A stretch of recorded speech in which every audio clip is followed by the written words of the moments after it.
deep inside, I knew that the right decision was to go. I was thinking pretty selfishly. I was like, but God, I am so comfortable here. In that point in our marriage, I was really practicing how to put my wife first. Maybe it's counterintuitive to like put my wife first as like a way of leading, but it kind of felt like that was the right thing to do, was like support her. That's a massive transition. Even living close to parents and family is a massive transition. How do you create a culture within the church that once you open it up to the public wouldn't be like altered or changed? Because the more people come, they're gonna have ideas of what church is like too. Worship has to be very intentional, that you can give unacceptable worship to God. And so you have to be very intentional where your heart is, and you want to present acceptable worship. In that way, and when I look at like the past year, yes, it was hard, and it's still hard to this day to put ourselves outside of our comfort zone, but it's doable. We are Christians. If we believe in God, that's what we're called to do. And I think taking that first step to doing that, it's made it almost easier to put one foot in front of the other. Hey, welcome to Theologics. My name is Brian, and I have on the podcast today Shawn and Esther Kim. Say what's up. Hello. Hi. What's up? So I wanted to bring them on because Shawn and Esther, they are not pastors, but they are planters, church planters. They've been part of a core group of a church plant. And I think they have some really interesting wisdom to share when it comes to their process and discernment. And so I guess just to start off with, I wanted to know like just an overview. What's like your church planting story in terms of the actual story itself, maybe your discernment process, how you counted the cost when it comes to actually deciding to move and be part of not just a church plant, but a transplant too. And then where you were and where you feel like God's taken you. So when we first heard about the church plant, we were like, oh, this is great. Seattle needs this. Washington needs this. We have so many friends who are unchurched, like they don't go to church anymore. This is great. We will pray for them, and we'll potentially go to this church in the future when we move back, because we're planning on moving back when we're ready for kids. But like, we're not going to go. And you were in LA at the time. We were in LA at the time. And so I think a month or two had passed by, and the pastor who was going to church plant came and spoke at our church, and we just kind of looked at each other like, oh, should we maybe go? And then we were like, nah, like, no. We love our life in LA too much. But I think that Sunday, it kept pressing onto our hearts. And at least for mine, it was just constantly like the first thing on my mind when I would like wake up, like, should we go? Should we not go? And I think the more I thought about it, the more I wanted to be a part of something greater. And so for me, when I would pray about it, I felt like I was just constantly getting confirmation that this is what the Lord wants. This is why he's placed it on your heart. I was like nervous, but I think I was more excited than nervous. So I wasn't considering kind of the consequences of what that would be. And for me, it was more like, oh, like timing seems to work out. Like, yes, we have to break our lease, but like, so like family stuff was happening that made me feel like, okay, maybe it is time to move back. Like friend stuff was happening, and we're like, okay, maybe the timing is kind of coming together. But I think for me, the biggest reason why I decided to go was because, so Shawn was not on board. Every time I brought it up, he was like, no, I don't want to go. Don't bring it up. No, thank you. Yeah. But when we decided to pray about it for, I think it was about like 40-ish days, where we prayed together every single night about whether we would make the decision to go or not. And as I saw Shawn's heart changing and him ultimately coming to that decision of going, was when we were like, okay, like this truly is us being sent to Seattle. Wow. Yeah. What, you were against it. Yeah. So what changed throughout that process? Ever since I joined Tapestry LA and kind of was just a part of like serving there, I actually genuinely felt like, hey, this is a great environment for me as like someone who's still trying to find community in LA. I had just moved to LA. I didn't have any friends other than Esther.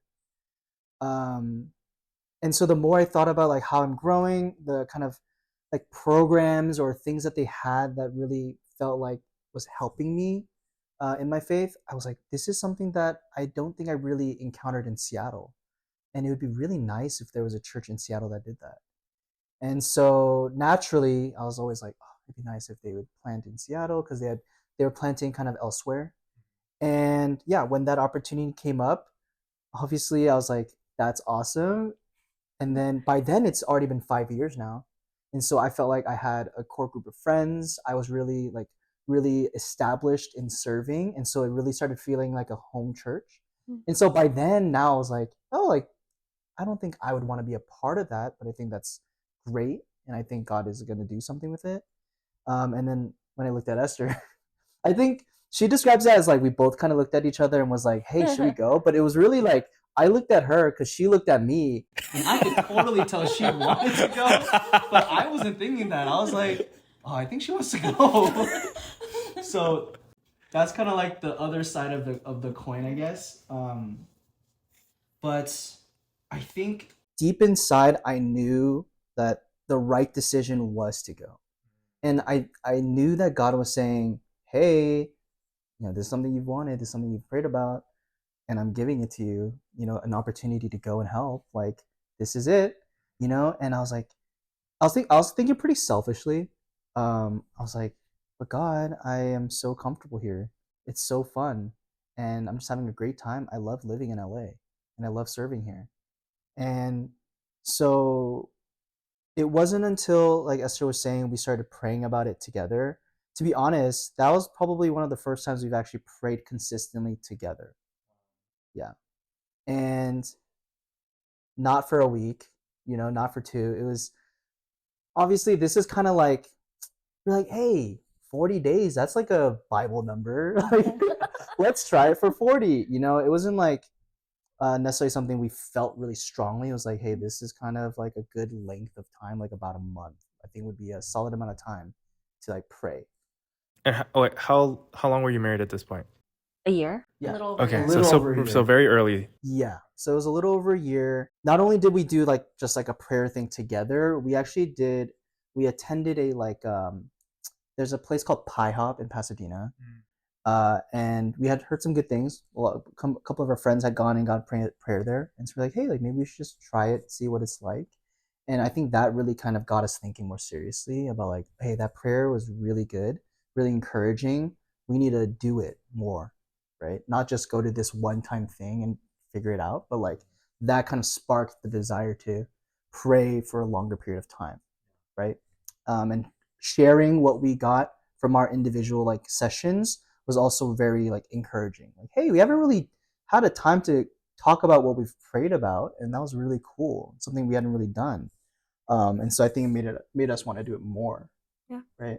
So yeah, after that 40 days, to be honest, it wasn't like, okay, yeah, now I'm ready. Like now I want to make that decision. It was like, yeah, I think I'd be open to the idea in like spring. And then she was like, yeah, but what about like December? And I was like, no, like March. And she was saying December. And when was this? When were you saying? So we moved to our new place in August, and then we started considering it, I think, in like early October. Oh, wow. So we had just moved to LA. We had a year lease. I think we agreed on like March or something, because that was like we would still break our lease, but we would still enjoy our time in LA. And yeah, then I pushed it up. I kept pushing it up every month. Every week it was like, so what do you think? She's like, yeah, I was thinking March is kind of late. Let's do like February. I'm like, okay, fine, February. And then the next time she's like, what about January? And then just every time we had this conversation, it just kept like counting down until it was like December, like before Christmas. And another reason why I was a little bit more reluctant to leave was we had just joined a married small group for that season. And it was really nice. And I really liked it. And I know Esther did as well. But I was like, oh no, it's like, this is perfect. This is like where we're meant to be. Well, Esther, why do you feel like you wanted to keep moving it up? So the pastor moved up, I think, was it October, November? Yeah, around there. He was moving around that time, and that's when he was going to start the house church. And so I wanted to be a part of it from the very beginning, from conception.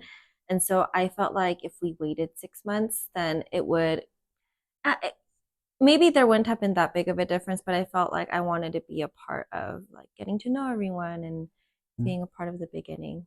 And Sean, what were some of your objections to that? Was it all relational? Was there like a financial component? Like, what were some of those objections? And then how did Esther knock them down? Yeah. Well, objections, all of them.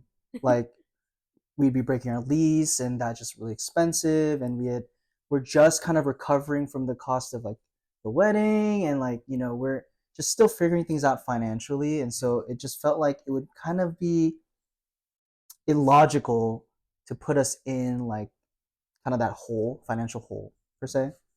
And then obviously the relational part was like, I finally felt like this year was like, I just felt like I could call these brothers my friends, like my brothers, and people I was like spending time with and hanging out outside of church.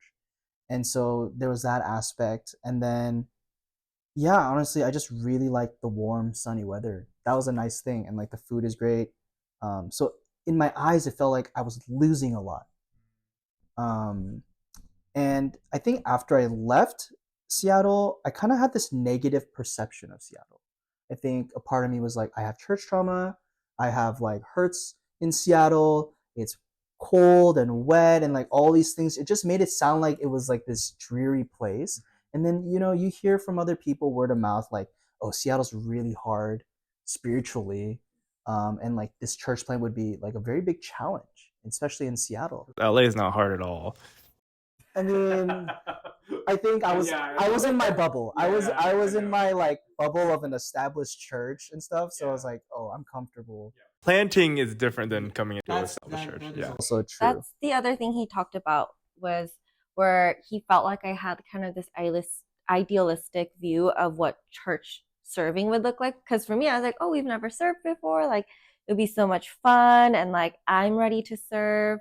And he was like, you don't know how hard church planting is. Like, and so he was thinking a lot of like, okay, if I go, like, I know it's going to be me dying to myself a lot. Am I ready for that? So that was another reason why he was not so positive about wanting to go at first. Counting the cost. I think that's like the dynamic of our marriage and relationship is she's very optimistic, and I consider myself more realistic. But I think in the end, like after all of that processing and all of that wrestling, deep down I knew that like my wife genuinely believes God is calling us to Seattle to help this church plant. And the only reasons I don't want to go is for my own selfish reasons. And so I kind of was like, you know what?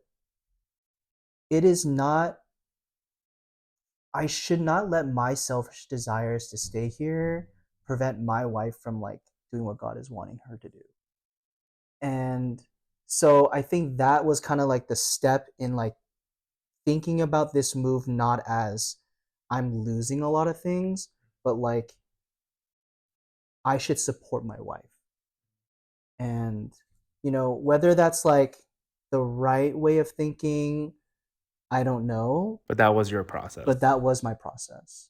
So clarifying question then, just to make sure I'm hearing you right. Esther has this sense of calling. We are supposed to go. Shawn, you had a sense of calling, but you had to deal with stuff. Mm-hmm. So then I guess that's what I'm trying to understand, because you're saying like you're seeing that Esther has this strong sense of calling. You're convinced it's the right thing to do. Maybe you don't have, maybe a better way to put it is you don't have like the same pull that Esther does, like the same like oomph behind it where like she really wants to go. Mm-hmm. You're kind of more like, I believe this is right, but I don't want to. Yeah. And so you had to work, those barriers had to be knocked down. Yeah. In order for you to go. Okay. I'd say that's accurate. Yeah, I think maybe it's also because in that point in our marriage, I was really practicing how to put my wife first. Because I have been so used to like prioritizing everything else in my life and then being like, oh, and then like she's a partner in that. But I think just like talking with like our officiant at the time and just talking with friends and trying to figure out like what it means to be a husband and what it means to like lead, I felt like this might be maybe it's counterintuitive to like put my wife first as like a way of leading, but it kind of felt like that was the right thing to do, was like support her, right? And not try to like give her reasons to doubt her feeling that God is calling her. And yeah, ultimately, I think at that moment, sharing about kind of like that process, it really seems like I was very doubtful, and I was. But I don't know, like obviously when we start talking about kind of where we are now, like people are going to be like, oh, he's like 180. So Yeah, I remember he would say that.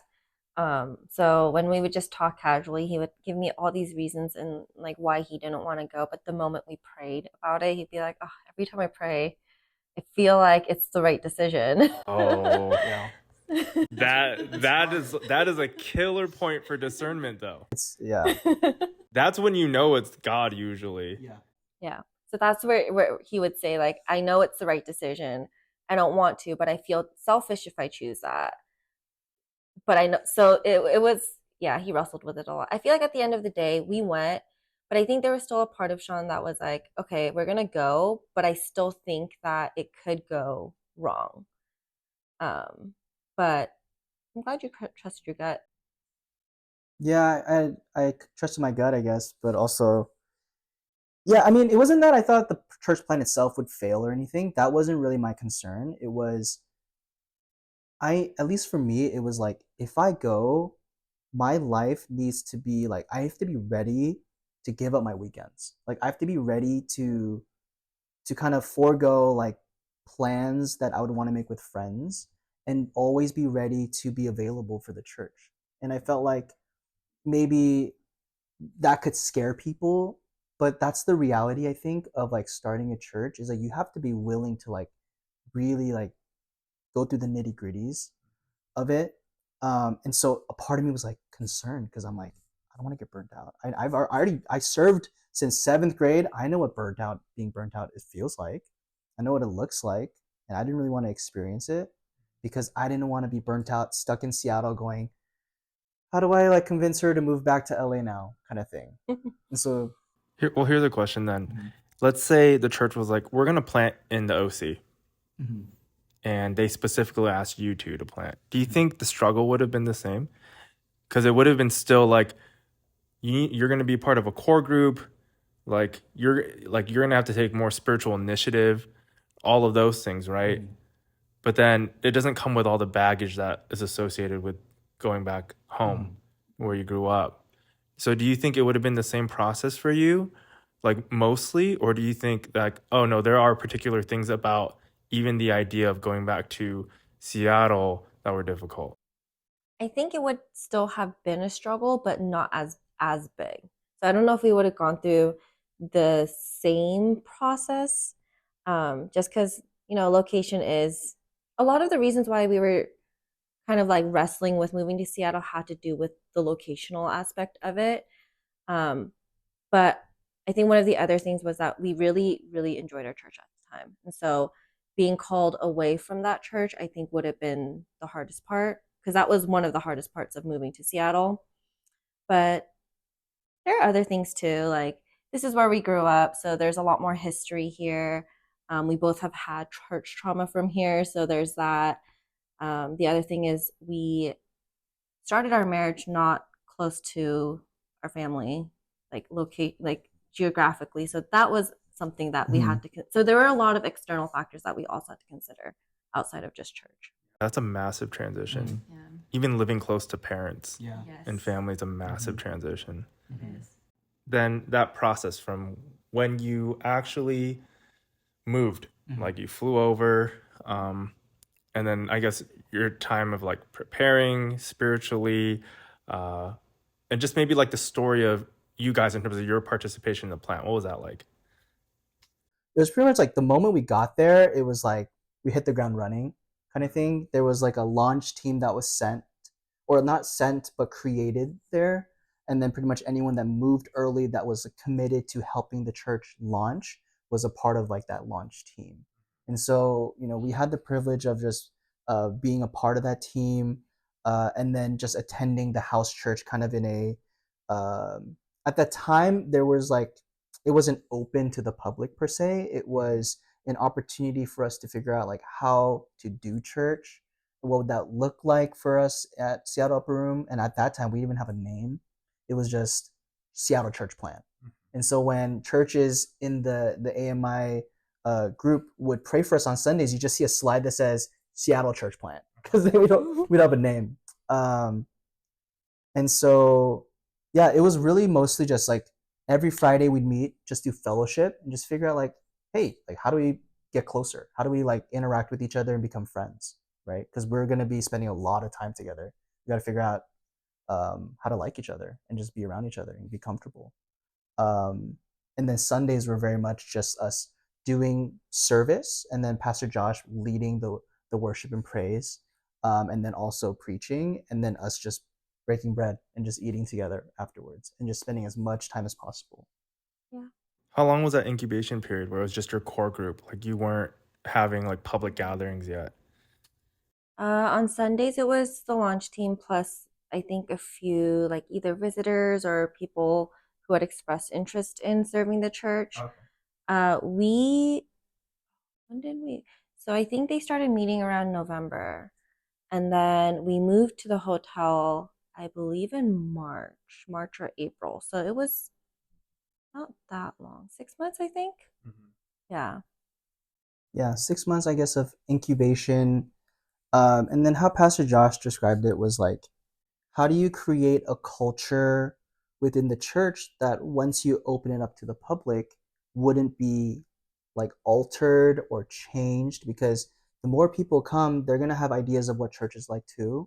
And so we had to be really like intentional about how to create the church's identity before it encounters kind of those like challenges, and not necessarily like a bad thing for someone to bring in a different perspective, but once you change once, like it just opens up opportunities to just constantly be in like in like a changing state, and then you just forget kind of like what the main reason was in the first place. So he was really intentional about that, and I think once we felt like we kind of knew what that was, we moved to that new location in SLU, which is where we're now, Hilton Garden Inn. And yeah, ever since then, we've just been having service there. And it's honestly been such a blessing.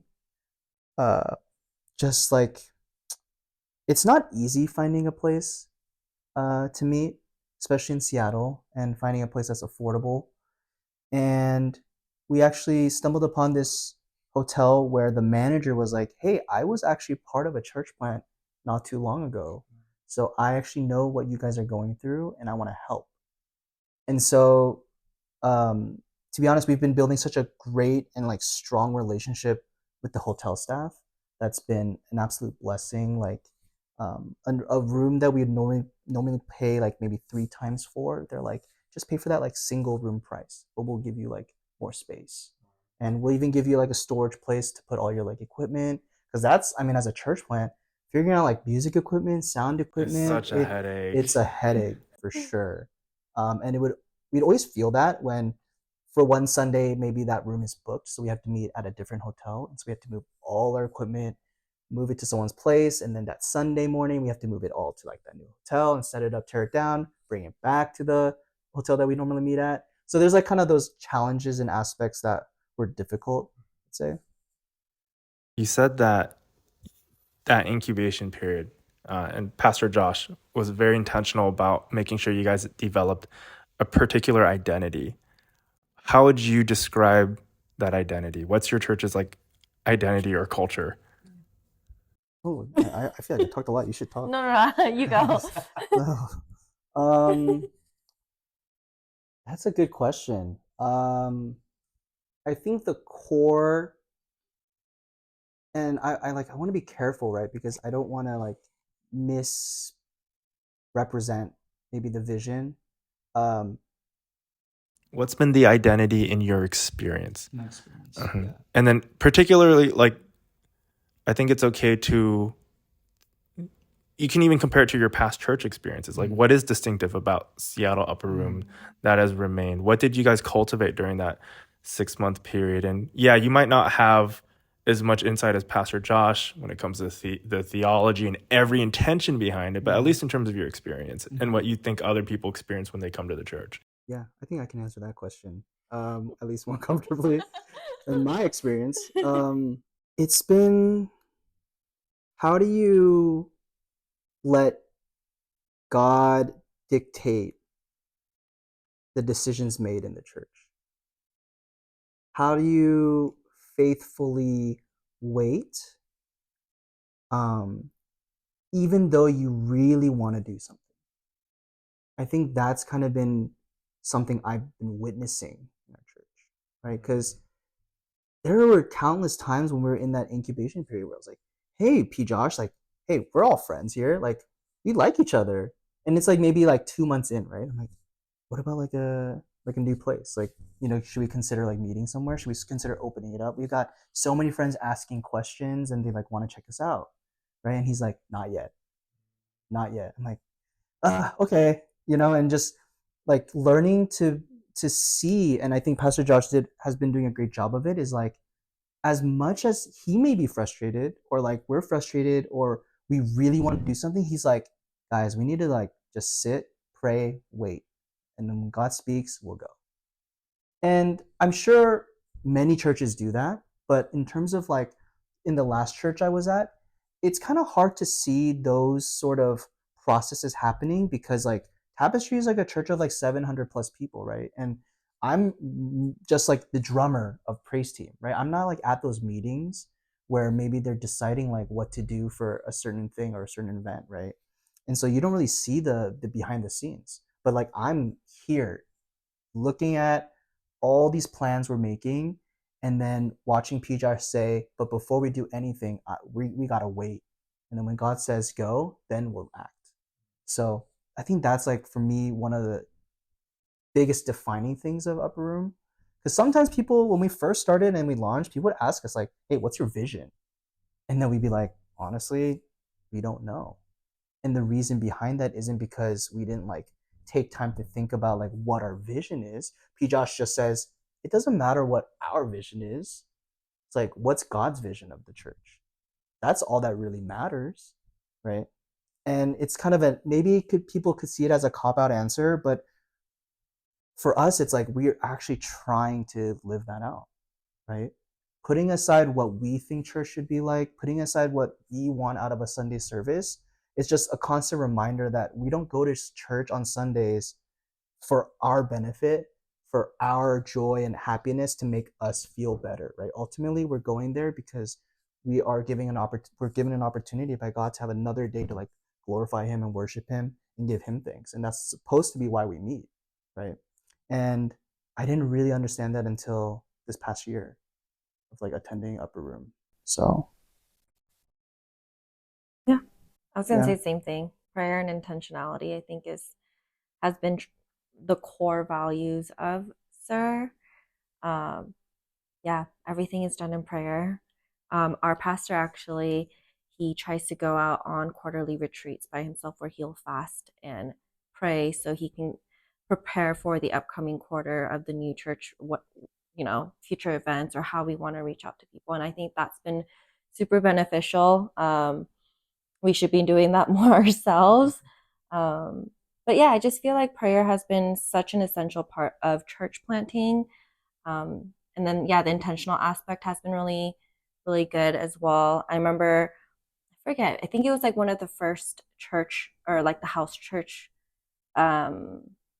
Sunday services we had gone to. And P. Josh was talking about how worship has to be very intentional, that you can give unacceptable worship to God. And so you have to be very intentional where your heart is and you want to present acceptable worship. And so even with like the little things that I had never thought about before, he was kind of teaching us about. So yeah.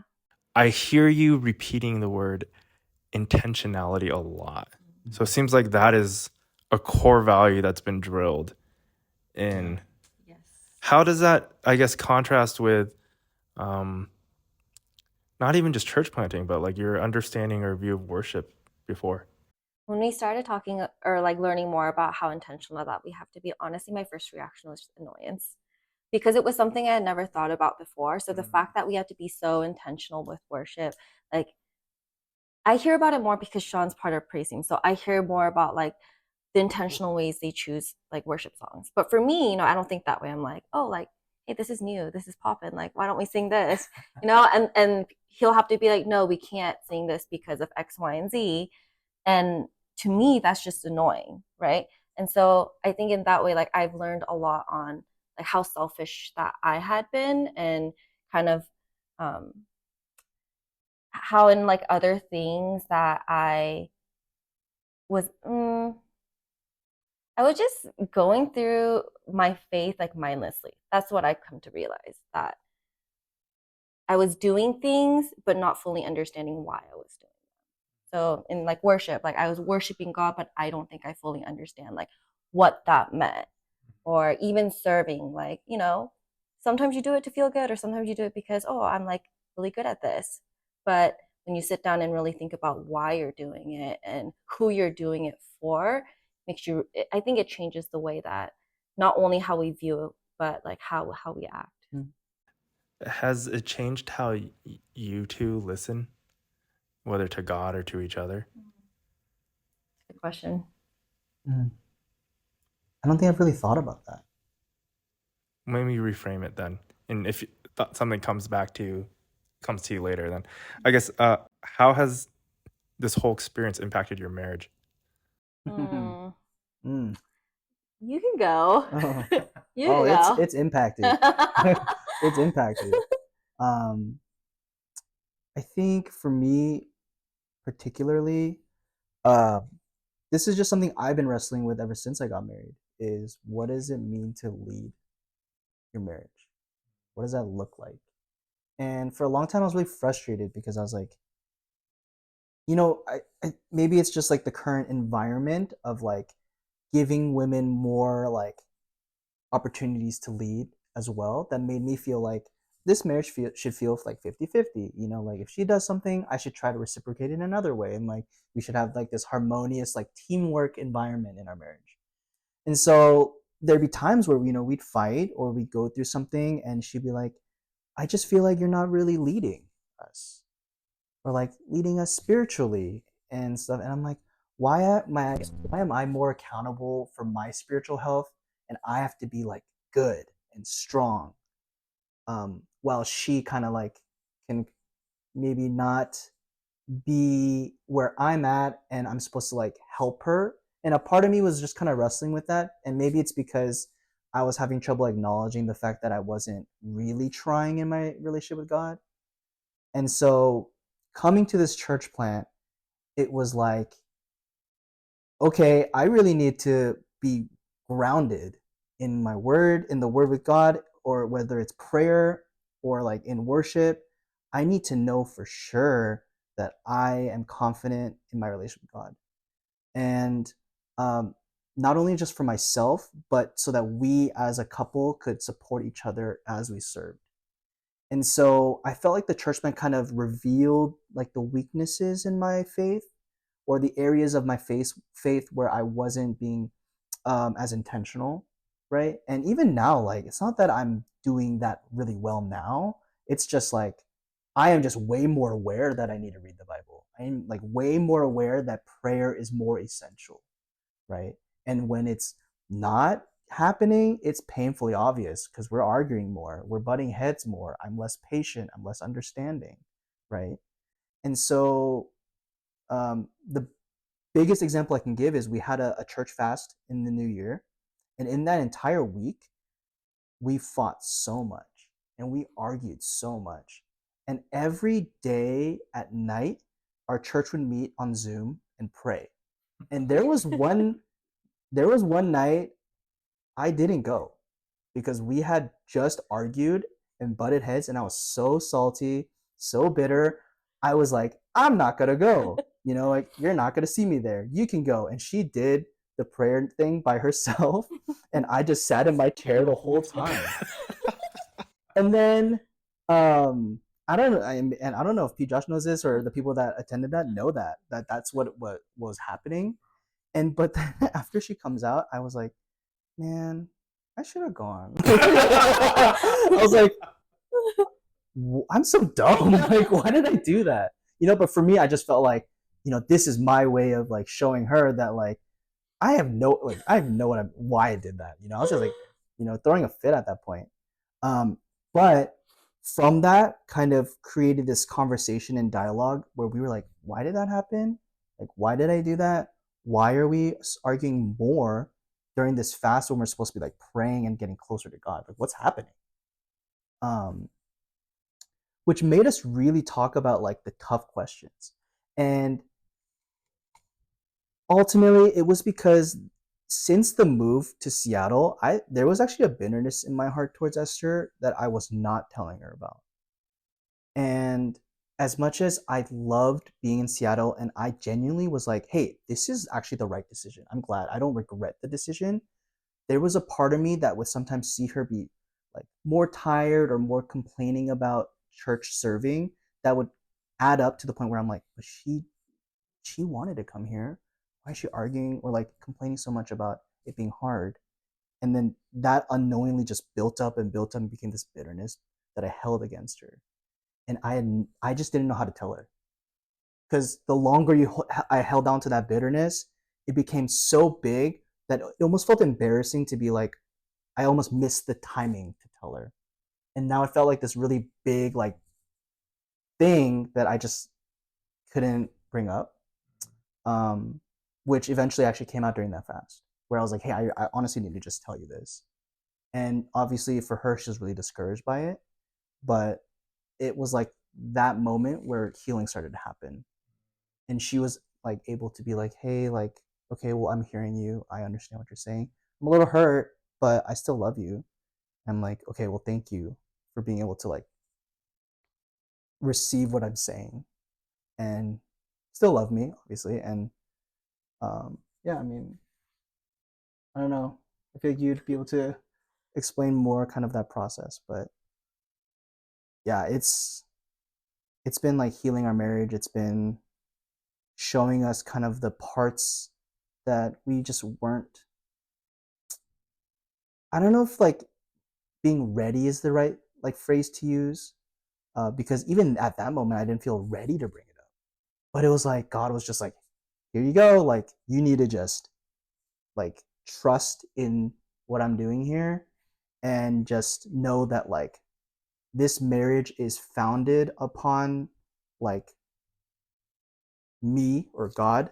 And so even if we were to bring up these really difficult topics, that God is still like there and also guiding us through those conversations. And that's kind of like what I really felt through the fast and even afterwards.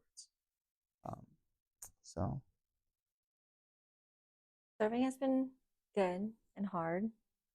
I remember when Shawn brought it up, it came out of left field for me because I didn't realize how bitter he was and how it affected his view of our marriage. Because there came a point, he told me way later, but he said there came a point where he hated serving with me, and I was shocked.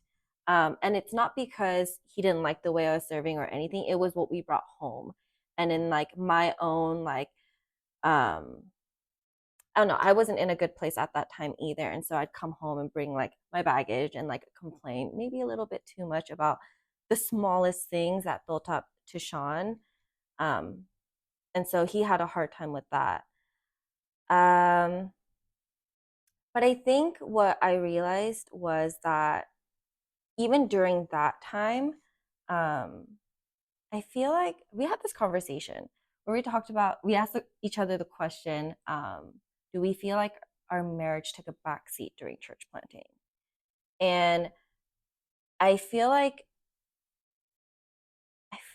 we didn't like not prioritize our marriage, but we weren't intentional about our marriage at that point because we were so go go go with the church. So that was really hard because we felt like we were being intentional um, with the church and the congregants of the church and the pastor. But when we would come home, we'd be conked out. So we wouldn't talk to each other. We weren't praying for each other. We weren't checking in with each other. And so for a period of time, we would like come home eat dinner but watch TikToks and then like not talk and then like call it good. And that was just our norm. Like we were cool with it. But what the fast revealed to us was that we need to be praying for each other. That clearly it's affecting how we're viewing each other and how we view church and even like how we're serving. So yeah, it was really good that we did that fast. I think it's changed the way that we view church and how we serve now. But it took doing that fast and being intentional with our time to see that. Yeah. The fast, when was the fast? This was like 2 weeks ago. It finished 2 weeks ago. Yes, Yeah. it was a week Okay. long. So what's carried over? Because obviously you're not fasting anymore. Mhm. I guess what's changed from the fast into now that has been helpful for your marriage? We made it a point to talk to each other a lot more, with a lot more patience. So this is more like practical things. Like before we go to sleep, like we'll just make sure that we recap and like we are available to each other to talk more. And then we haven't really been consistent, but we have this Bible reading plan that the serving team follows at the moment. And so we're trying to be more consistent with that. And then we can recap together on our QTs if we want to. And then the third thing is we decided to seek marriage counseling just so we can learn to communicate better with each other. Yeah. That's awesome. That's really healthy. Do you think now then it's easier for you both to be honest with each other? I don't think we necessarily hid things from each other before. I think we shared most of like 99% of the things going on in our minds. And especially just like events or like any sort of decisions, we'd always involve each other. I think that bitterness that I had was kind of like a culmination of like before moving, there was like a part of me that I just kind of like, I'm biting the bullet, I'm just gonna put it away, and then I'm just gonna support her. And then I didn't realize that that may actually turn into kind of like the start or the root of a bit of bitterness, right? Because I thought I was just being like the husband, and by leading, I'm sacrificing a part of my desires to make my wife happy, and that's good and that's healthy or something. And maybe it is, maybe it's not. I don't really know. But I wasn't careful enough with what I put away, and I think that kind of grew. And then by then I was like, well, we already moved, and I can't just like blame her for moving because it's not solely on her. Because I did use that in one of our fights when we first moved. I was like, you wanted to move, you moved up the timeline, blah blah blah. And she's like, what do you mean? You said you would want to go too. I'm like, yeah, well, you're right. I was like, and I'm like, okay, like I can't use that against her, right? And so yeah, I think at a certain point I was just like, this is kind of awkward. I can't really tell her this. I don't know how to tell her this because because like she was saying, I did tell her like, hey, honestly, I really didn't like serving with you. And to me, it was really hard to say that. It was really hard to share that because she was like, I love serving together. This is the best thing ever. And, for the longest time it was. But at a certain point, yeah, I just had a hard time being able to hear her complaints and maybe some negativity or negative emotions. And it was really hard for me to like separate myself from those things. Because as another leader in the church, seeing her complain about certain aspects, it made it hard for me because it didn't really bother me. And I was like, it doesn't really bother me. I don't know if it should really bother you either, but I can't tell her that, right? Because as a husband, I should still support her and try to hear what she has to say. And so it had this really conflicting thing of like, as a leader, I don't agree, but as a husband, I should at least pretend to agree and like support her, make her feel heard. Yeah, I know.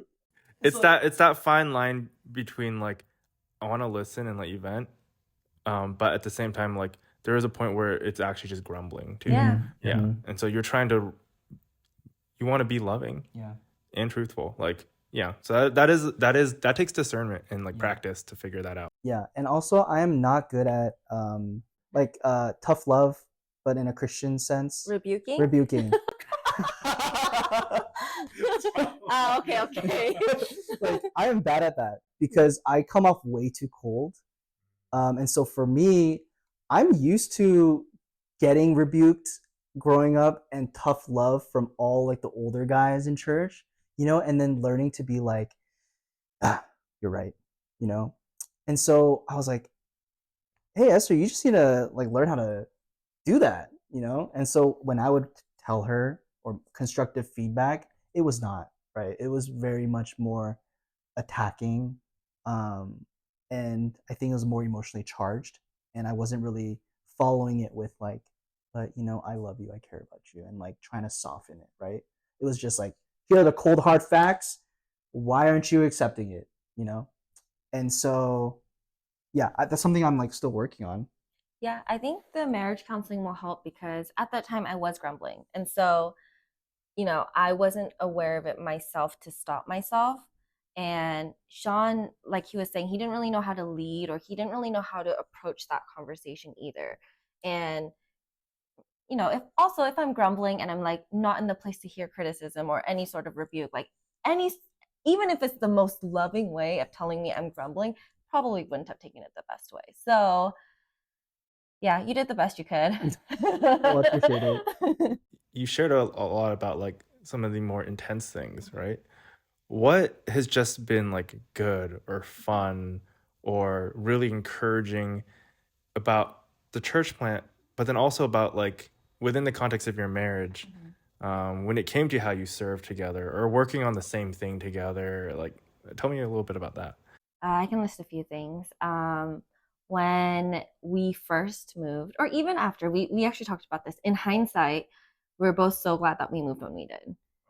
Shawn said it himself. He said it 1st that he's glad that we moved earlier because it felt like if we moved later, we would have missed out on what God was doing with the church plant.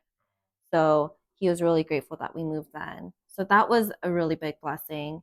I think the people are great. One of our biggest fears moving up was we didn't really know the pastor. We didn't know a single person on the launch team. So we were like, what if we move up and all these people are really weird and we don't vibe with them? But so far, like the congregation is great. We vibe with like pretty much everyone, all these newcomers. So that's been great as well.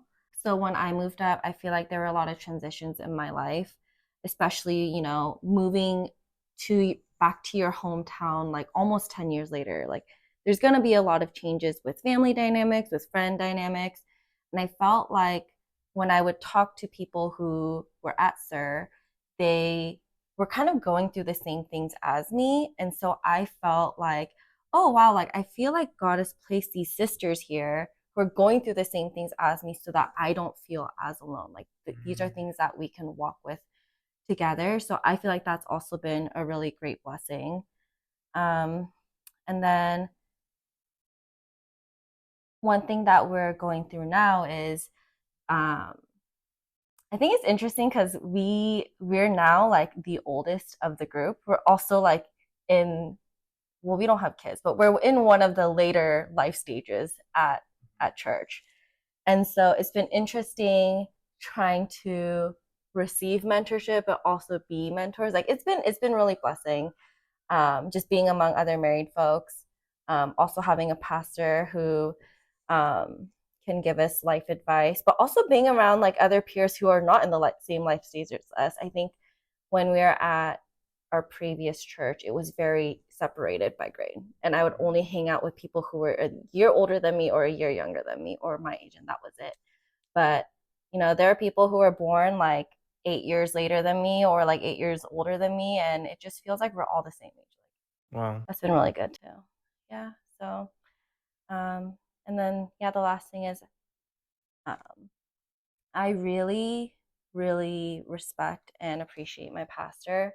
I know that we were a little worried going in to a church plant not knowing who the pastor was, especially when we had heard of so many people who were hurt by pastors or followed or like went to church specifically for that pastor. So we had that conversation of like, what what if Pastor Josh is the same? Like he, you know, is like acting so holy, but what if he's not, you know?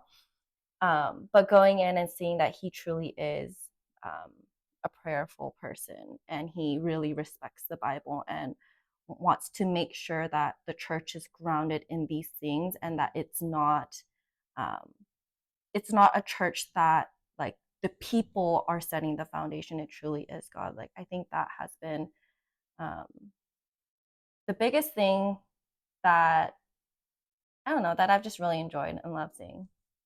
Yeah. That's good. Yeah, I think thinking about like what's fun, it's an interesting question because I think this is one of the few times I've really felt like I was tired physically, but so full. Yeah. And I'm a homebody. So I don't really like going out that much. I love just sitting back, playing some video games, playing some music, whatever it is, just being home. But moving to the church plant really, it like we had to go to like every event, every social event, every hangout, anything we could do, we had to be there. And we wanted to because we were like, hey, we should honor the fact that we moved. Like, we shouldn't be just occasionally attending these things. We should go to everything we can. And as hard as it was, as tiring as it was the best decision we made. And so, like Esther was saying, I was the first one to say, hey, I'm glad we moved here. And I know maybe at times I was kind of conflicting, but for the general like emotion that I was feeling, I was like, this is where we need to be. Literally, that first Sunday we had service, I cried. Wow. And like, I'm not a crier. He's a crier. I'm a crier. He's a crier. I'm just trying to, I'm tough. No, like, I'm a crier, but like, no, like we literally got there and we just started praying, and I was like, because I was like, this feels so good. This feels so right. And all my fears, all my doubt, all the things that I carried to Seattle in the move, that I told God, please let me enjoy everyone's company. Please let me just please let them like me. And I just get there and I'm like, wow, God. It did not take long for him to show me the amazing people that he brought to Seattle to help the church plant. But also just everything just seemed to fall into place. And I really didn't have to do anything, right? And maybe that's like my personal experience. Who knows? Like I'm sure there are church plants where people go and nothing feels right. But I am so thankful that God was faithful. And in my unbelief, in my doubt, he still was like, I'm going to show you all these brothers that are going to tell you that they love you. Like there's this one brother I have a really good relationship with now. And like, literally we text each other and he's like, hey bro, just want to say I love you. I'm like, I love you too. Tear. I'm not crying, you're crying. Like, you've only known him for a year too. Yeah. But it doesn't feel that way, and in that sense, like, I'm like, man, yeah, I'm physically tired, but I feel so fulfilled. I feel so full. My heart is full. Like, what I feared most about was leaving community, and God was just like, here's community, and I still miss like my friends in LA, and I still talk with them and stuff. But yeah, ultimately it's just been like this constant provision. Even at times where I was like, I don't quite feel like I deserve this, but God, you still gave and you still provided. And I'm thankful, right? And so it's not like particular moments where I'm like, I'm having so much fun doing this. It's just like I look back and I'm like, man, it's just hard not to say that this has been a fun process, just because just in every moment I look and I'm like, this is great. It sounds like you've had deep joy. Yeah, I would definitely say that that's accurate. Yeah, like fun isn't really the right word. Mm-hmm. It's not like pithy. It's not Mm-hmm. sentimental. Mm-hmm. It's not like just yay. Yeah. it is that I worked my butt off today and I came home and I'm sore and I'm tired and I want to sleep, and it was all worth it. Yeah. Yeah. Yeah, that's like that deep joy. Mm. It's like parenting. Mm. That's what parenting is like. That's what we called it. We called it birthing a church plant. The church Yeah. plant was our baby. It is a baby. Yeah. It is. It totally is. Yeah. My goodness. And that's like ultimately just what I want the brothers and sisters at our church to experience, especially the ones that feel like they came from a church where they just got burnt out and that was that, or the ones that have like that church trauma or are learning to trust again to be in a church. I just want them to be able to take that step of faith of like being like, God, I am literally going to just try to like let everything go. I am just going to be faithful and do what you ask of me, and then just wait to see what happens. Because I am 100% confident that God will respond and fill them and encourage them and show them like all these brothers and sisters that are doing the exact same thing, right? And in turn, like you were saying, like getting that deep joy. So you've been finding or gathering, it seems like, a lot of people who come from that place of church hurt, or they're burnt out in serving or whatever. Like they have somehow you've been gathering those people. Was that intentional? Has that just been happening? Like, No. I was trying to think about like who we're trying to reach, and I don't think we ever focused on like a specific demographic or a specific type of person, but it just naturally we just attracted people who were one transplants and came here to work at one of the tech companies, and like we're looking for a church. And then the second group has been people who were severely hurt by the church, are burnt out, and are just looking for sanctuary. has there been any like context that those people have come out of that you've noticed? Any like general patterns or trends when it comes to the kind of ministry that they've been coming out of, like ethnocentric or just anything? Like, One group would be like those that have just always been in leadership, smaller churches probably. that are essentially kind of wearing a lot of hats, or all they've known is like, hey, I've always just served, right? Because I relate to that. Like I joined youth group, praise, leadership, youth leadership, praise leader, just like that's all I knew, right? Fridays and Sundays were always church, right? And then you just add additional church days. And I've met a lot of people like that, and they're like, I don't want to do that again, because they know exactly what being burnt out feels like. And they're like, I just want to be a member. And we're very like respectful of that. Like, yeah, that's fine. Yeah. Although like I personally feel like there is I think there's something missing when you don't serve at your church though. But there should be a time to heal. You're honoring their season. Exactly. Yeah, because I did the exact same thing when I first moved to LA. I didn't serve for an entire year, and I was just a member, and it was really important that I did that. So I totally understand and totally respect that. And there's no problem with it at all.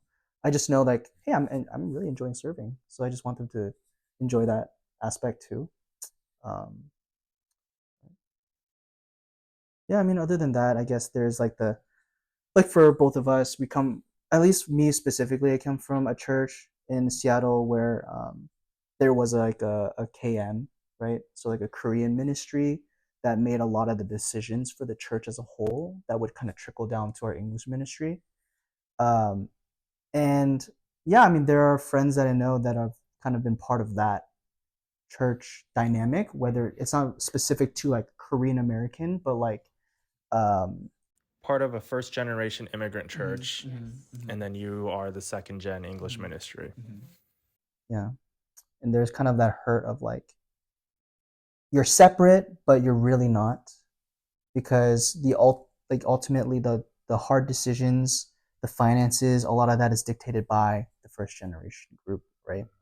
And sometimes those decisions aren't the greatest, and it hurts the church. And pastors leave, members leave, and then you're left pastorless with half your congregation leaving, and then trying to figure out how to do church. And none of us are really like equipped to do that. and so we're just trying our best to stay afloat, kind of thing. Um, which could be the reason why like people come to churches that don't have that dynamic. So like our church doesn't have like a first generation immigrant group, right? It's just we're sent from a family of churches and they support us, and we have one pastor that we're trying to help and like listen to what God is doing. There was someone at our church that invited a friend who kind of had some of that hurt, and um, he kind of put church like at arm's length for a while. And then when he had moved to Seattle, he was invited to our church, and that's when he was like, "Hey, this is kind of cool." Like he didn't even really attend a lot of the services at first. It was mainly like coming to like our barbecues, right, and like kind of these social events where you're just like getting to know people, and then you start to see like, "Hey, these are really nice people, and they seem pretty genuine," and then you end up checking out a service. So I think we do hold kind of like these social events where we go to like Golden Gardens and like have a barbecue, right? And we just really try not to say like, this is why we're doing this, so you come check us out. It's more like, hey, like we're having a barbecue, you want some hot dogs and like you want to play volleyball, and that's that. And then we just leave it to them to be like, I actually just enjoyed hanging out with them, maybe I should check them out on a Sunday. Yeah, I think our pastor and his wife, they are very extroverted people, so that's been to our benefit. They are very good at reaching out to people and following up with people, which I think has helped. I can only really speak for like the way that because I'm a ministry lead, so in like how I try to lead my ministry or like ask for help, which we're still trying to I'm trying to navigate how to ask for help when there are so many people in that burnt out season while also preventing myself from burnout. So that's been something I've been trying to navigate. But at the end of the day, I just tell people, I I am serving the church because I love the church. It doesn't mean that I know everything. It doesn't mean that I am like 100% know the Bible, quote the Bible, or can even say that I can hear God as well as maybe Pastor Josh. At the end of the day, I'm also human, and so like I serve in the ways that I can and try to open that up to other people too. So like if you have the capacity to serve, like we would love your help, but if you can't or don't want to, like that's okay too. Yeah. Yeah, and I think those two things are actually really key, what you both talked about. One, having like gatherings that are low anxiety, low stress, where people can be around Christians. So I think people underestimate that because sometimes when we think about church hurt, it's like, let's get them back. Sunday service. Come on, come in. And then it's like, no, they're like, sometimes they just need to learn how to trust other Christians again, be around them. Sometimes they want to go back to church, they're not ready yet, and they need that kind of like that pathway. And it's not like you're like strategically doing this. You're just doing life and inviting people in. It's very organic, it sounds like. And then also giving people an opportunity to serve, because some people are actually less comfortable not serving. Like they kind of have to do something to feel like they're part of it. And so I hear so many testimonies these days of people who aren't even saved, but they serve in like kind of basic non-teaching ministries, right? And to them, that's actually been a gateway for them to like really get deeper roots in the community and receive the gospel, to have it implanted much deeper. And so I think both of those things are really huge. It sounds like your church is stewarding those two things well. And I think that like the main driving force is intentionality, right? So like you were saying, like our intention when we have these barbecues isn't let's grow our church, let's look at the numbers and let's increase them, right? It's like let's just tell people that we are a church and that we're here and we like having fun and we like enjoying each other's company. And a lot of the times like people don't end up checking us out, but that's totally fine. They'll we'll sometimes have people visiting and be like, hey, I actually heard about you guys through this other friend, and that was a friend that came to like one of our barbecues. They didn't attend our church, but they at least was like, hey, I actually know a group of people that are pretty cool, you guys should check them out, like things like that. And so I've been really thankful, honestly. And I do think there are things that kind of start at the top in a sense of like our pastor being as intentional as possible has also helped us see the importance of it, right? And we've been very careful as to like not worship the pastor, right? Because it's very easy to fall into like, man, our pastor's so charismatic, he's so cool, I want to be just like him. And that sounds really innocent until you start thinking about like following the pastor and not Jesus, right? And so Pastor Josh does a great job of being like, yo, like, not me. Like, look over here, you know, like focus up, right? And really being careful of like, you don't really, you're asking me what to do. I'm asking God what to do. So I'll let you know when God tells me, you know, or like you guys should pray and see what God tells you. Let me know. So it's been really cool. That's awesome. Well, kind of then I want to tag back on what you were talking about, your experience in immigrant churches.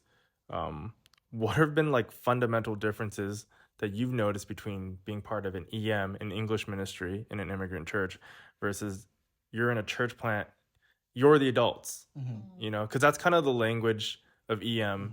Even when you're like in your 20s or even 30s, it's like when you talk about the first gen, it's they're the adults, but it's like no, like you're an adult, right? So what's been that? What have you noticed? What has been like the difference in your perspective in how you view church and just in everything?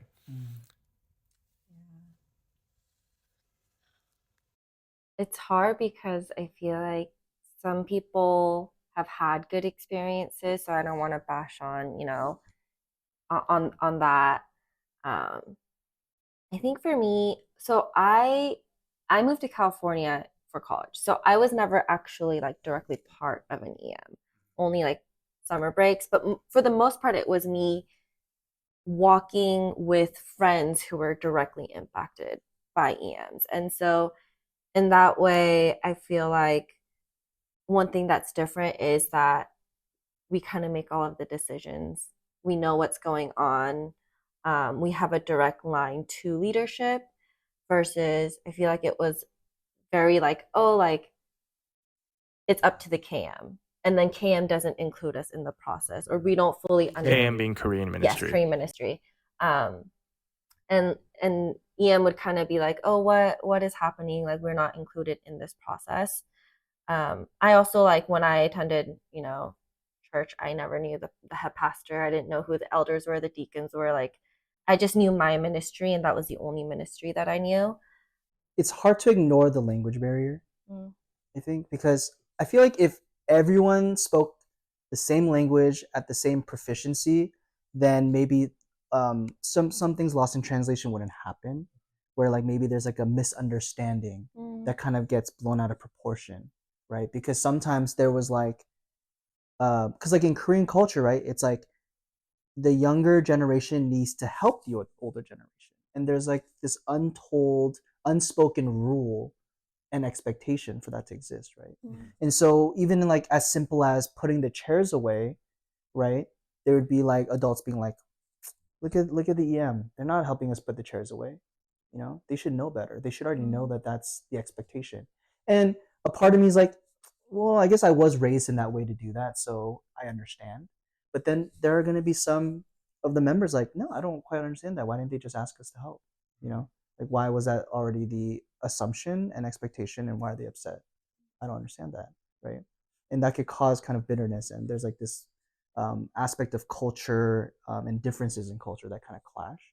And I think it kind of makes me think of the whole idea of like P. Josh saying like we need to build a singular culture and identity of the church that will help build the foundation of the church. And I think when you have like a EM and a KM, there's already an existing culture difference, and then from there it's like, are we separate ministries? Are we separate ministries? Are we separate churches? Are we like the same church? Like how does that work? And like we're already reluctant to accept the culture of the KM. The KM doesn't really understand the culture of the EM. So how can we have like a general, like a mutual understanding and acceptance of each other, right? I am sure that they mean well, and I am sure that they are trying their best to follow Christ too, right? Because nobody's perfect. I think those are all pretty common difficulties that happen with the KM EM divide, and it's not just a Korean American thing. A lot of first immigrant churches that are still having, they're a bit more fresh, still deal with that. And so that's why it's interesting to see, though, when I think people leave an EM context, go to a church where like there is no split. Either they're churches that have already particularized, like they were former EMs that became their own churches, or they were just like already churches, or in your case, it's just a church plant. And so you're not having to deal with that divide. And also recognizing there are some churches that seem to navigate it well. We have some healthy EMs in this greater Seattle. New Song is a great example, right? Great EM. It seems like they're doing EM well. But that being said, though, there are real difficulties. And it seems like you being out of an EM context now, being part of a church plant, being part of leadership, seeing the whole picture, basically, from the inception of the church itself, and then being even part of leadership, gives you like a fuller picture of church. Is that? Yeah, I think also like between attending a church that had a KM and the church plant, we attended a church in LA that already did that really well. And, we were able to see how a church can function without a KM and be good congregants, but then also trust the leadership. And I think that also helped in making our decision in, do we want to attend a church that isn't EM, or would we rather attend churches that aren't associated with KMs anymore? Yeah. I think grass is always greener on the other side. That is true. Like, I think every church, no matter what context, will always have difficulties. It's just gonna come up in different ways. And so in that sense, like, if you asked me, like, as I was leaving the EM, if I'd ever go back, you would have heard me say, like, never. I'm never going back to a church that has a KM. And to be honest, I still kind of feel that way now. But I think back then it was more fueled because of like a bitterness. But now it's kind of just like, almost like, church is already hard enough. I don't necessarily like want to go into a church with another added layer of complexity, because even now in this church plant, like, it's not sunshines and rainbows, and it's not perfect all the time, right? But at least the communication layer aspect is kind of the same. Well, that point about every church has issues. Like, I remember in seminary being like, yeah, it's kind of tough, like being a Korean church. And then somebody be like, the Black church has the same problems. And then the Hispanic people be like, what are you talking about? Like, we have the exact same problem. And it's like, are there particular issues that the Korean church does deal with, though? Like, yes, but a lot of things that we think are our church's problems are every church's problems in a lot of ways. But I do think it's important to recognize that you two are in a unique position, just chronologically, when it comes to Korean churches and immigrant churches now transitioning, where second gen is going to be the majority in leadership. Second gen is planting their own churches, which is what you're seeing. You've seen that. LA has a longer history of it. The Korean community in LA has been doing it longer than Seattle, and I think you're starting to see it more in Seattle now, because LA has a longer history with the Korean community, and the Korean Christian community is just a little different there, right? But that transition's taking place where second gen is the leadership. Second gen are the elders. Second gen are the senior pastors, and those who, and then us, like with our children, are going to be in the third generation. It's going to be a completely different context for them. I know that even with Chinese churches in Seattle, they've been here a lot longer. A lot of them, the Chinese churches, the CM, because it's Chinese ministry, is tiny compared to their EMs. And usually the top senior pastor is actually English speaking EM, and CM's like an adjacent ministry now, because they have a longer history than Koreans do in this area, and when it comes to their churches too. And so we're in that transition right now, and you two are actually living out that transition by being part of a church plant as second generation Koreans. So it's interesting to see. Like we didn't choose like a specific identity of like we want to be a Korean church or like a Chinese church and things like that. And but it's been interesting to see um like the mixture of people of different backgrounds coming to our church. But it's also kind of like interesting how it is kind of predominantly Asian at the moment. Um, so that's kind of been interesting to see because I, being at a church for a long time in Seattle that was predominantly Korean, right? There's like a little bit of a comfort aspect. And so like now we're doing like a Lunar New Year like bowl thing, and then like we're eating like Chinese dumplings or like traditional Chinese dishes too, along with like Korean dishes and like all that stuff. And it's been really cool to kind of be in a church where it's not just like Konglish or like Korean speaking. Not just a Korean bubble. Yeah. Yeah, it's not ethnocentric. You are majority Chinese and Korean. Yeah, that is interesting. And it makes sense why I think you would probably get a lot of people from, in particular, I don't know much about the Chinese churches except a few things where I talk to people in the area, but it makes sense why you'd be getting even Korean people who are maybe have been serving in their church forever, for like a decade or two. Exactly. They've always been the leader. They've always been the Bible study teacher. I think for sure people are seeking an alternative to EM. Like I can see people who've checked out our church as well, that they're seeking for a church because they value church, but a church that is not tied with a different like culture ministry. Yeah. So I think it's, there are a few churches like that in Seattle, and I think, there's gonna be more. There's been a lot of church plants in the area. Yeah, So that's also true. it's a new season. Like we came thinking like, oh, like Seattle really needs this, and they're like, oh, there's already 4 other churches that are starting. It's Hey, that's cool. great. It's like awesome, We love it. Yeah. We tell people all the time, we are not sheep stealers. If you're attending a church, Yeah. attend that church. Yeah. And just like when we see these church plants, like I'm honestly so happy to see it. I think it's very needed, and as long as people are attending a church, great. Like it doesn't have to be ours. Just go to one. Yeah. And Seattle's huge. It is. Yeah. But whenever I recommend, when people in Seattle are looking for a church, I always recommend your church or Banner.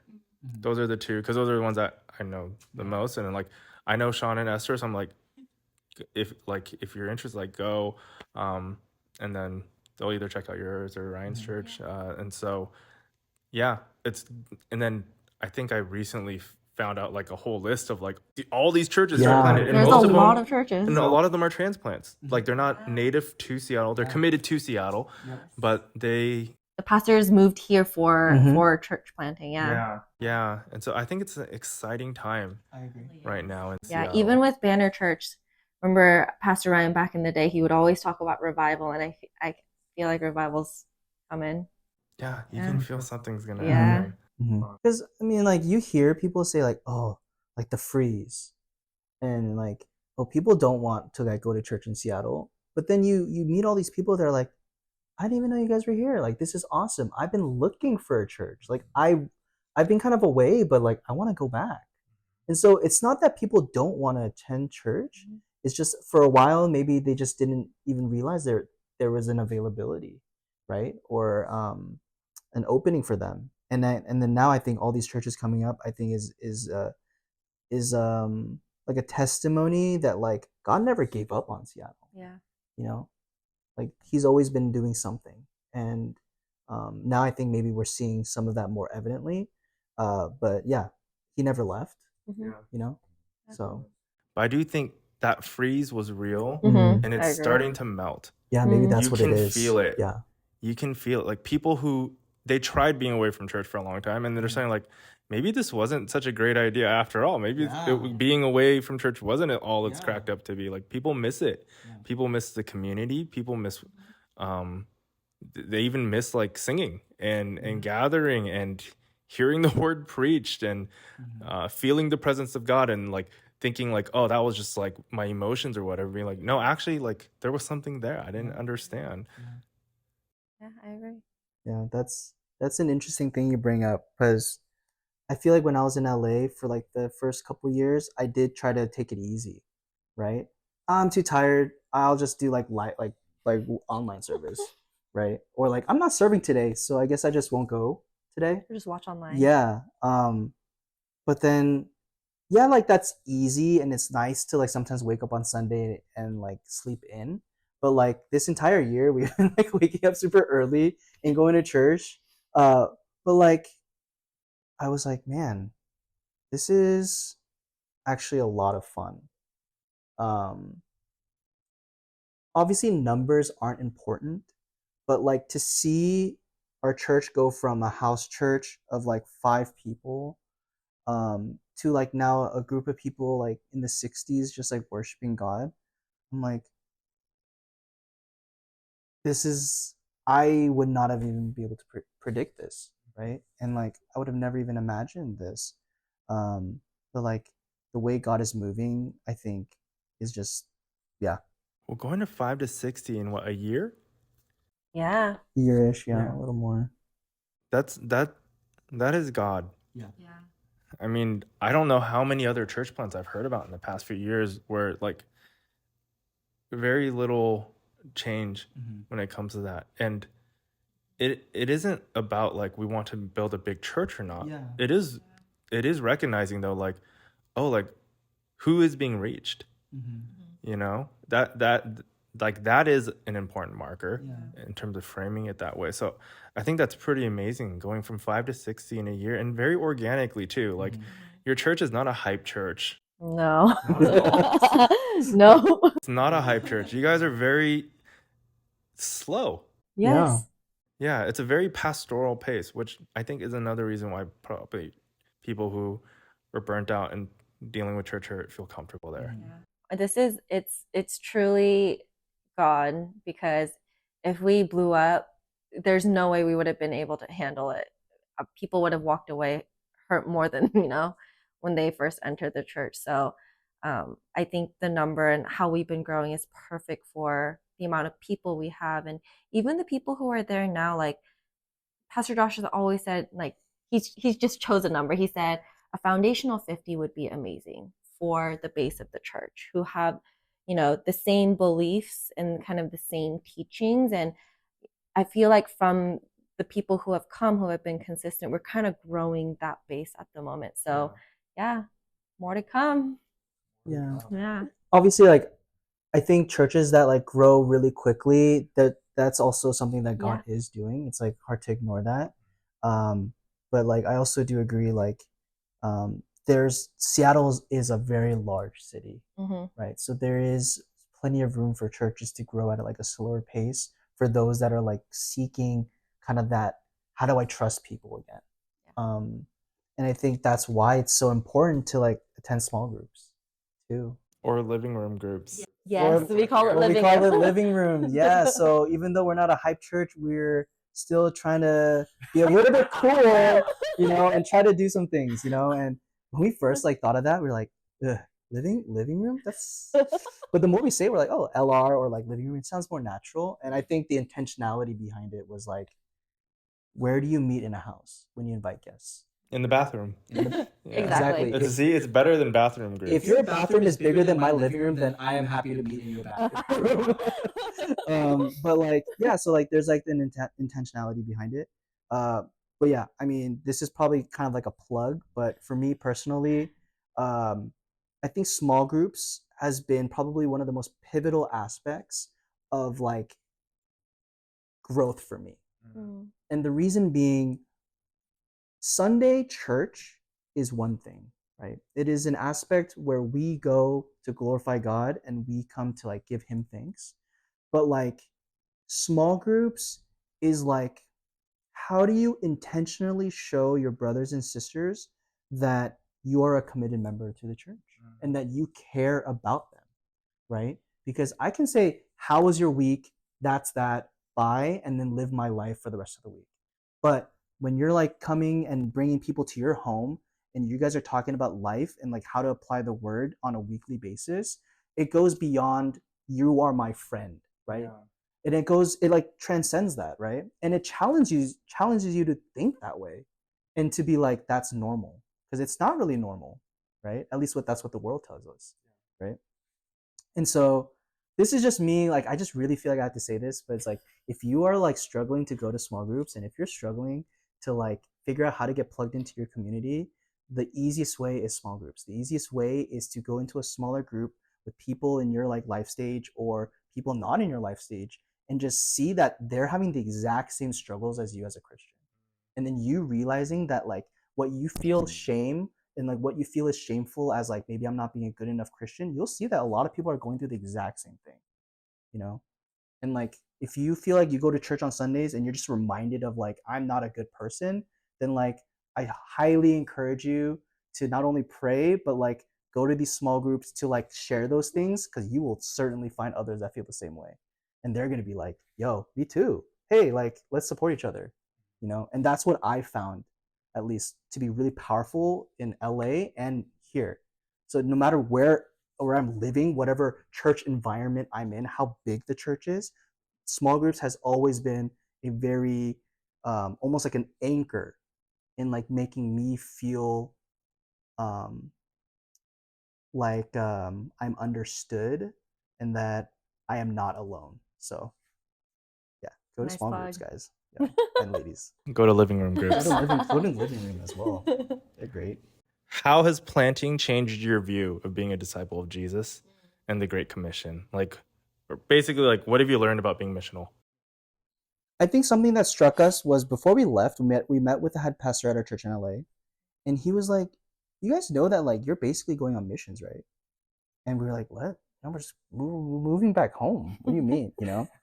And so that's like something we thought about, like when you kind of sent us that question, was like, oh, like in a way, yeah, it is kind of like missions work. Um, I think a part of me felt a little guilty in the sense that like I feel like a lot of the stuff that I'm doing right now are mainly with believers. So it didn't feel like I was like evangelizing to non-believers.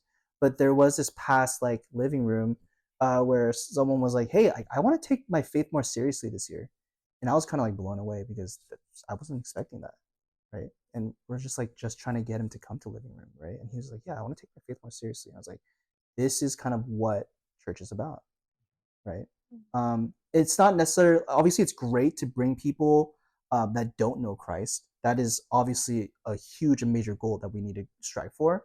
But there are also people that have been in church that left and was like, I don't want anything to do with God, that are coming back and being like, I want to give this a go again. And maybe that is an aspect of mission work as well. And evangelizing is like trying to be available to gain trust again. And so I totally like lost your question, but That is mission for sure.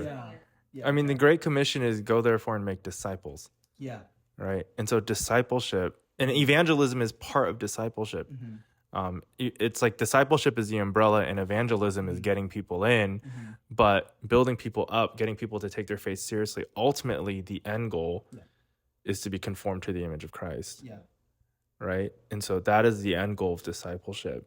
It's not just evangelism, not downplaying the importance at all, but just recognizing like that is, you are being missional, like you are taking part in Jesus' mission for sure. Yeah. I think what I've learned is that it's less daunting than what I imagined, because you say the word missional, you say the word disciple, and automatically I'm like, those are two things I could never be, because I'm just not confident enough in my own faith to commit to a life like that, right? Like I don't know enough. I feel like I could never leave, or like, you wouldn't find me at the moment, because God's not calling me elsewhere, to go to like a third world country and go preach there. I like, yeah, we're not called. I don't have the knowledge, the education. But in terms of like how we've been serving at SIR and how we've been going every week intentionally trying to, reach out to other people and being more intentional in outreach, and even the way that we talk to people outside of church or in fellowship settings in that way. And when I look at like the past year, yes, it was hard, and it's still hard to this day to put ourselves outside of our comfort zone, but it's it's doable. You know, like we are Christians. If we believe in God, that's what we're called to do. And I think taking that first step to doing that, it's made it almost easier to put one foot in front of the other. I really feel like your guys' story is one of like you recognize and feel like weak, but since you have like faith that it's God, you'll go. Like regardless. It's like I see in your story like great weakness, but God's great strength. I see him teaching you guys how to listen to God and to each other, especially through the discipleship of your church. And that I word, intentionality, like really doing it. Those are like the things that have been highlighted to me in this conversation. And what's wild is that was 1 year.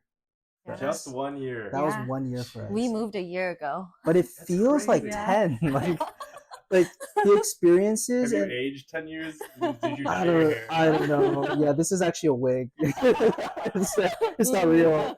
Like, but I think that's why I'm always so shocked and so like it can only be God.